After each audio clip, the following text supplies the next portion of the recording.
my connection now. A feeling in my soul. It's beyond the reach of most mere mortals. Take a stand. So remember, no surrender. My defining moment.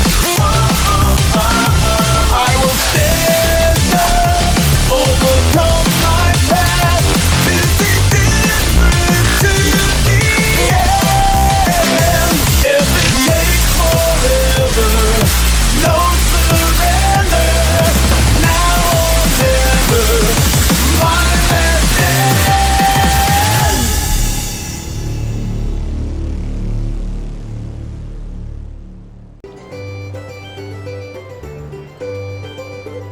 Ah, Lord Sangama Bay. How lovely to see you. I must thank you for the device you provided. It was an enormous help. Would I be right in thinking that it was developed by the Academia? Why come and ask me when you clearly know already? I mostly came to thank you. That's more like it. A little gratitude goes a long way with Lord Sangama Bay.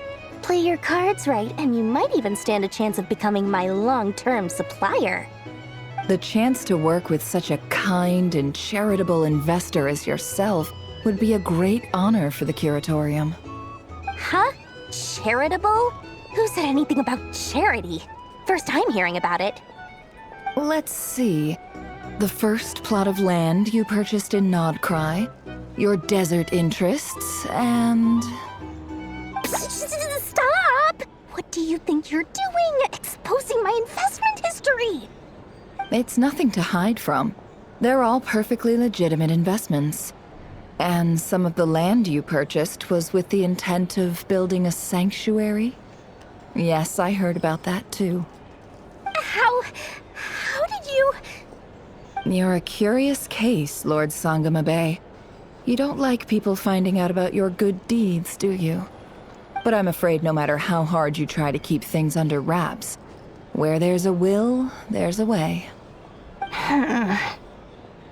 You did it for Sumeru, didn't you? It was empty land that was gonna go to waste otherwise. I figured if I built something there, it might at least get some use in an emergency. Disasters are capricious things. They strike without any warning. I've lost family to a disaster before, and I don't want to lose any friends or business partners if I can help it. My elder sister used to dream of finding a sanctuary. Somewhere with plenty of food, water, and medicine. Where everyone could live happy lives. It was something I looked into, but after discussing things with the Dendro Archon, I decided on a more effective strategy. The tech people handled the tech, and Moneybags provided the Mora. It just made the most sense. It's a pity that so few people know the truth about you. Everyone says that you view everything in terms of Mora, and all you care about is growing your own wealth. So, what's the problem with that? Everyone wants to be rich. It's human nature. So yes, I love Mora, and it's nothing to be ashamed of. But surely you have dreams of your own beyond just making Mora. You don't get it, do you? My dream is to invest in other people's dreams. And, you know, make a nice little slice for myself along the way. Just thinking about it makes me happy. That sweet, sweet sound of Mora. Thank you. For the device? And the pendant. Oh, that. I was just returning a favor. Don't worry about it. Seems like we've both been away from home for a very long time. Yeah. So long that I barely remember what my family even looked like. That would be your mother, father, and sister? Yeah, though it's been years since my sister passed away. It's not like I want to forget them, obviously, but memory can be even more ruthless than the most calculating business person. Beyond a certain point, if something isn't helping you, it just gets rid of it. My sister can't help me now. Slowly but surely, her face is fading from my mind's eye. It's become a vague impression. Not everything will fade. When loved ones pass away, the beautiful memories are the ones that last the longest. Yeah, that's true. If you ask me, that's the one silver lining in all of it. Well, that, plus, I'm sure that life is much better now than it was back then. Oh, absolutely. I have tons of Mora, a big beautiful house, business is booming, and I'm as happy as can be. You've got a lot going for you too. Boss of the Curatorium of Secrets? I'm sure there's plenty of Mora to be made in that line of work. I appreciate the vote of confidence.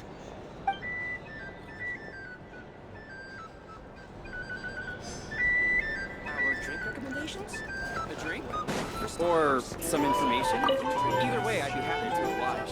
How have you been holding up? Any adverse reactions? If you start to take a turn for the worse, make sure you tell me right away. You don't need to worry about me, Grandmaster. I'm fine. I mean, I barely did anything, so... What? You're too humble, young man. You played an indispensable role in the battle for Nodcry. We can't thank you enough for your support. Sometimes, when people praise you, it's because you deserve it. The best thing is to accept it calmly and with grace. It's important to learn how to respond to words of admiration. Let's do a quick demonstration. Albedo, that was an incredible feat of alchemy. The pressure was on, but you worked flawlessly at lightning speed to get the job done. Thank you. I can't take all the credit, though. Durin played a big part in forming the alchemical array. See? Did you catch that? A masterclass in how to take a compliment. Oh, okay, yeah. I did work pretty hard to help prepare for the battle. No point denying that. Hey, you guys! Hey, look who's bounced back. Looking good, traveler. Seems like you've recovered. You won't need to take any more medication. Can I get you a drink? Huh? You know how to order at a bar now? You've sure learned a lot recently. Handling a drinks order is ridiculously simple compared to alchemy. Don't worry, I'll blend into society yet. Paimon believes it. You're clearly a fast learner, just like your brother. To be totally honest though, Paimon didn't quite follow all the details when you first explained the plan to us. Don't worry, that's completely understandable. Unless you're a student of alchemy, it's hard to grasp the principle and how the process works. To put it in the simplest terms, we saw how our enemy stole the power of Kuvaki. And that gave us the idea of stealing his power to turn it against him. When facing an enemy you have no hope of defeating, it's best not to engage them in battle. So, instead of looking for a way to overpower him, we decided to help Columbina get strong enough to at least stand up to him in a fight. For this to work, we had to analyze his modes of attack, confirm who his main target was, and make sure that he wouldn't go beyond the range of the alchemical array. For added security, we prepared a total of 4 arrays. But to mitigate the impact of the battle, we identified one location in particular as the ideal spot, which is where the confrontation took place. The alchemical array absorbed his abyssal power. Then Durin processed it to render it usable by Columbina. That power enabled her to do what would otherwise have been nigh on impossible. What surprised me was that Dainsleif actually agreed to join us. Given his history with Rerir, he had every right to sit this one out. But we're extremely grateful for the decision he made. It must have been a painful choice to make. But I'm sure that making a decision was far better for him than staying in limbo. Absolutely. He was torn between 2 paths, but in the end, he made his choice and stuck to it resolutely. He doesn't strike me as the sort of person who'd stay trapped in limbo for long. Anyway, however you cut it, everyone gave a stellar performance. And now, it's time to kick back and celebrate.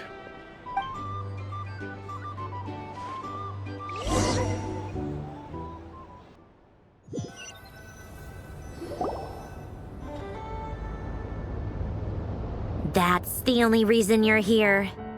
Yes. I've thought a lot about it. And I've realized that you, me, and Arlecchino should be friends. I think this is very important. So I felt I had to come and tell you. Well, this is a new one. I'm so moved. I can't even hold my teacup. If that's all, you can leave now. Do you not want to be friends with me? Or is it that you prefer being co-workers? What is this, Columbina? Are you deliberately testing my patience threshold? Right now, my politeness module is active. But if you say another word, I swear I'll shut it down. If your politeness module was active, wouldn't you say the word please at some point? Polonia, please see Lady Columbina to the door.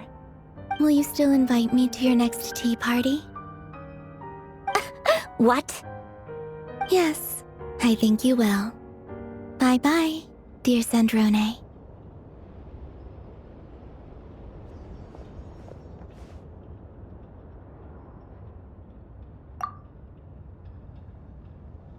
Last time, the Wild Hunt escorted you out.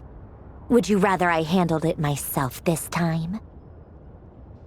We just wanted to, see how you were doing now that it's all over. Why? Out of concern for my safety? I hope you didn't seriously think that the Rayhir of Silnari would be able to lay so much as a finger upon me, given how prepared I was. Mostly because you kind of helped us out, so we just wanted to check you were okay. Looks like all your robots are fixed, huh? Oh, don't you worry about that. Tea time is already a write-off. The visitor before you managed to kill my appetite. If you're in the mood for tea, go ahead and help yourself. Otherwise, it's going to waste. My coasters are still missing in action, though. Use this notebook instead. Whoa! Pretty hefty notebook. Look at all those calculations. You can ignore those. They're just dumb scribblings. I doodle and write in my free time. Sometimes I remember the distant, dreamlike past. Sometimes I imagine the far-flung future. And other times, I grit my teeth and note down all the crazy nonsense going on in the present. Some people do the crosswords in the newspaper. This is my equivalent of that. Trying to predict the future is like daydreaming. And writing about the present just makes me furious. The past is my favorite. If nothing else, it's already set in stone, so I don't have to rack my brains trying to figure it all out. Huh. Although, having said that, the only vaguely interesting memory in my past is probably that guy they call Lord Artificer. Who else? Pretty much all the mecha in Fontaine are his personal handiwork. Wait, are you saying you know him? Like, personally? As a friend? I mean, I guess we were friendly enough. Yep. In fact, I'm probably the only normal person left who knew him at all. We used to chat occasionally back when he was still around. Before he passed away, he asked me to destroy all his manuscripts. I honored his request, but I did read through everything first before destroying them. I mean, I couldn't let the genius of Lord Artificer Alain Guillotin disappear like that. Would have been such a waste. So, that's where the formulas in your notebook are from? I just told you. Those are my equivalent of crossword puzzles. They're just dumb formulas that I solve for fun when I'm bored. Alain's work was like epic poetry. The formulas in my notebook are just silly little riddles in comparison. Not that there's anything bad about them. I mean, at least, solving those riddles isn't going to hurt anyone. Except me, 'cause I lose a few brain cells in the process. Anyway, while we're on the topic, I might as well tell you about what happened to him and his friends. Alain Guillotin had two close buddies, Renee and Jacob. They spent their childhood years together in the Narzissenkreuz Institute. They were all quite competitive, so there was some rivalry between them, but it was a friendly rivalry. But beneath the friendship and the rivalry ran something deeper, a sense of nostalgia for the past. Unfortunately, Childhood would end, the prophecy would come true, the apocalypse would arrive, and the future would never be. A mad dream that would normally only capture the minds of lunatics begin to take root in their hearts. A dream of saving the world. And if Renee and Alain had been people of lesser wits, that dream would probably have ended up as something for them to joke about in their older years. But alas, they were some of the sharpest minds around. They nurtured that dream with the full power of their intellect, and it grew into something that ate away at their souls. The first of them to fall under its spell was Renee. Against Alain's wishes, he persisted in experimenting on a mutual friend of theirs to try and save their life. Alain did not approve and parted ways with Renee. It's complicated. Alain wanted to believe that Renee only did what he did for the sake of their friendship. But when he told me about what happened, I could tell he still had some suspicions about Renee's motives.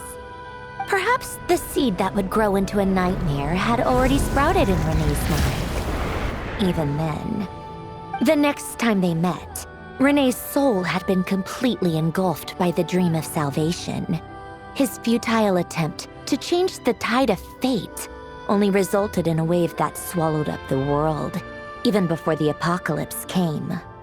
And although that wave died down eventually, I hear that it just recently came back with a vengeance. As I understand, Renee wanted to live out his dream of salvation once more. But I'm told that the attempted resurgence finally died out for good. At long last, Renee awoke from his deluded dream. Though of course by then it was far too late. What do you think of Renee? Do you admire his transcendent genius? His view that any price was worth paying to achieve the lofty goal of saving the world? Or do you despise him? Dismiss him as an evil madman who wrought havoc on the lives of everyone around him as he pursued his delusional dream? Same difference, really. Just a matter of perspective. What a cop-out. But I suspect you'd have a more incisive and insightful answer if we dug into it further. I don't like fanatics who give up their whole lives for their ideology. Nor do I like fools who let their delusions take control. Maybe I could understand if Renee had just been an ordinary person. But he had a sage-like intellect. And still managed to get himself lost in the labyrinth of his own desires. Anyway, that's enough about Renee. Now, moving on to Alain Guillotin, the Lord Artificer. He managed to put a stop to the first storm whipped up by Renee. But after that, Alain lost his friends and family. To his credit, I suppose, the loss of his family and friends was purely a tragic accident. It's not like Alain sacrificed them for his cause or anything. After that, the only thing supporting his work was the same dream that had dragged his closest friend down to the abyss. But although the desire to save Fontaine drove him to found the Fontaine Research Institute, Alain continued to reject any form of transcendental knowledge or power. He was suspicious and fearful of it, having seen the way it had affected his closest friend. I think that formulas and machines derived solely from human intellect were the only thing that gave him a sense of spiritual comfort. Yet Alain's intellect was simply too great. It barely left him space to breathe in his lifetime. Once he realized that the end of his life was approaching, he finally accepted the truth. The Nazissenkreuz Institute needed someone, and a human being, to see its story through to the end. He quit working on his formulas, trading them in for the fairy tales that had played such a formative role in his childhood, but which he barely touched in his adult life. He told me that the director of the Nazissenkreuz Institute used to read those fairy tales to the children as bedtime stories. Apparently, they worked wonders at sending kids off to sleep. I think that all he wanted at that time in his life was to be able to sleep deeply without being plagued by depression. By that point, nothing else really mattered. At the very end, he laid down to rest in the ruins of the former Nazissenkreuz Institute orphanage, while the Fontaine Research Institute he had founded continued tirelessly with its work. Many years after that, tensions over competing dreams would once again cause a rift, this time between members of the Fontaine Research Institute. But the actions of those fools had nothing at all to do with Alain. And that is the story of two people from the Nazissenkreuz Institute who both wanted to save the world. One went all in on his fantasy of salvation without ever looking back, and ended up calmly sinking to the bottom of the deepest sea. The other sought desperately to burn bright in his life, even though he wasn't sure where he was going. I do sometimes wonder, why is it that people like them have such grand hopes of saving the world? Even the grandest tree starts as a tiny seed.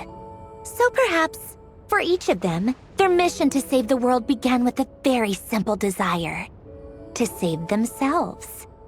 They were young children with friends and family who mattered to them, desires to explore the meaning of life, ambitions to have a successful career. They didn't want to see all of that taken away in one fell swoop. Or maybe they just wanted to find something to anchor themselves within the chaos, to stop them getting quietly swept away by the storms of life. But instead, the search for their own salvation took them down the rocky road laid out by fate. Do you think the desire to save oneself is enough of a justification to try and save the world?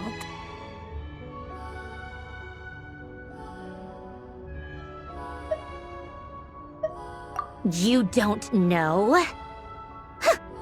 I guess that's a fair answer. At least you're not trying to hide your confusion. Alain was much more straightforward about it. I asked him the same question back when he was in his prime, putting all of his energy into his work. Yes, it's enough. That was all he said before getting right back to his work. He was always that way.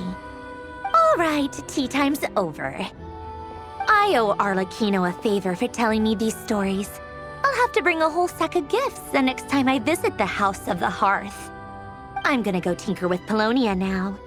You guys can do whatever you want, as long as it doesn't involve interrupting me. Polonia, exit hibernation mode. Begin diagnostics.